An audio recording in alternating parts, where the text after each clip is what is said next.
Please, can we know how did you join ISIS? How did you know about ISIS and how did you join it?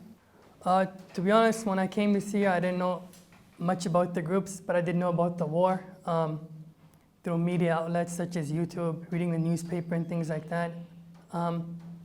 When I came to Turkey, I saw a lot of the foreigners. They were going to IS, as well as a lot of the Syrians. So when I entered Syria, I decided to join IS as well. And how did you get the contact to reach first Turkey and then Syria? Well, I didn't have a contact from Canada to Turkey, but once I got to Turkey, I found an individual online. His name was Abu Ibrahim Swedi. He's the one that helped me get into Syria. What did he ask for? How did you cross the border? I just went to Gaziantep, and there I linked up with a smuggler, and he's the one who brought me inside Syria. Did you face any problems on the borders, like shooting? Was it hard to cross the borders? No, this is early 2014, and the border was just, it was just like a field. There was nothing there. When you reached Syria, what happened exactly? Well, when we reached Syria, or when I reached Syria, sorry, they put me in a house with the rest of the foreigners. And after that, I was taken to do basic training. What was that basic training? They had classes, Sharia classes, as well as some basic weapons training on small arms. You became even a trainer. After about 6 months, or 6 months after coming to Syria, about the beginning of 2015, I went to do a recon course. It had a recon and sniping, and after I did that course, I was sent to the training camps to help train other people. You also worked in the gas and oil field? That's where they posted me first, but there wasn't really any work there because the place wasn't organized at all. To whom did they sell it? Extraction, I don't really know much about that, but I know they sold the oil to other states, like they did sell to the Syrian regime and most likely other groups as well. Where was your first battle in Syria? When was it? I wasn't part of any major battles. My job was training. From where did you get these weapons? They were taken as war booty, and I guess some of them were brought from places like Idlib, and also the new Syrian army. They sold a lot of weapons to IS. New Syrian army? Yeah, this is the FSA group that's on the Jordanian border. I want to go back to how you contacted the leaders. No, all the leaders in IS are either Iraqi or Suri. The Muhajirin. Yeah, the Umara, the highest positions are held by Iraqis and Suris, not with the foreigners. Not from immigrants and? No, not from the Muhajirin. The foreigners have most of the lower positions. Okay, how was the hierarchy in ISIS? To be honest, I never dealt with the hierarchy. The highest person that I saw was the Amir of the training camp. Above him, I didn't see no one. Who gave you the orders? Have you ever seen Baghdadi? No. That's not possible. The orders come from whoever is right above you. And for seeing Baghdadi, I'm not sure who he sees, but he's obviously got his circle of, advisors or close friends or whatever, but I don't know anything about that. Most of the Umara and the Iraqis, they did leave, left all the foreigners behind.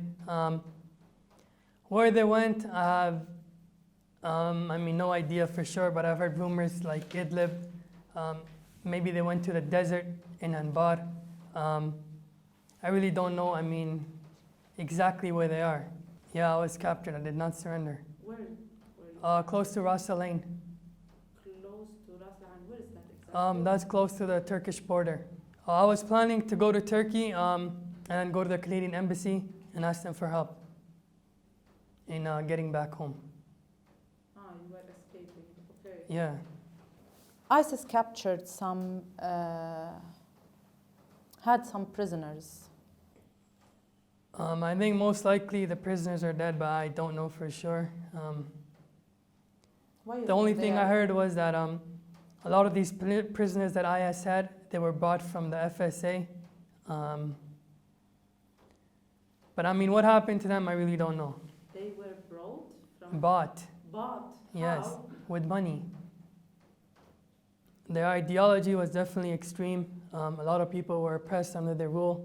And to be honest, it's a bit of a relief that it's over because obviously with them gone, so is the oppression. I grew up in the West, in Canada. My thinking and the way of life and all of that is very different. And I didn't realize how different until I finally got here. No, I mean, never really felt truly accepted here. What were you expecting? I was planning to help the people in whichever How? way they needed help. How?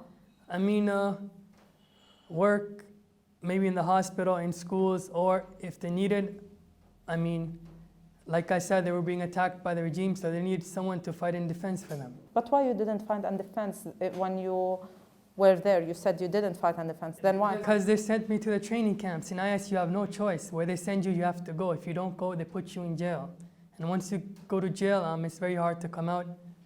Most people that go to jail, they end up getting killed. Have you seen them slaughtering people as we saw on videos? Same as you've seen on video. I never saw them in real life. How much was your salary with ISIS? In the beginning, it was $100. Then it was dropped to 50, and then in the end, I wasn't working for them. But the last amount that I took, it was $45. You have a family. You have 2 kids. How can you? It's 45 for me and 45 for my wife. And how can you support your family? I had some money before I came here from Canada. I gathered money. Took out all the money that I had in the bank, and I brought that with me.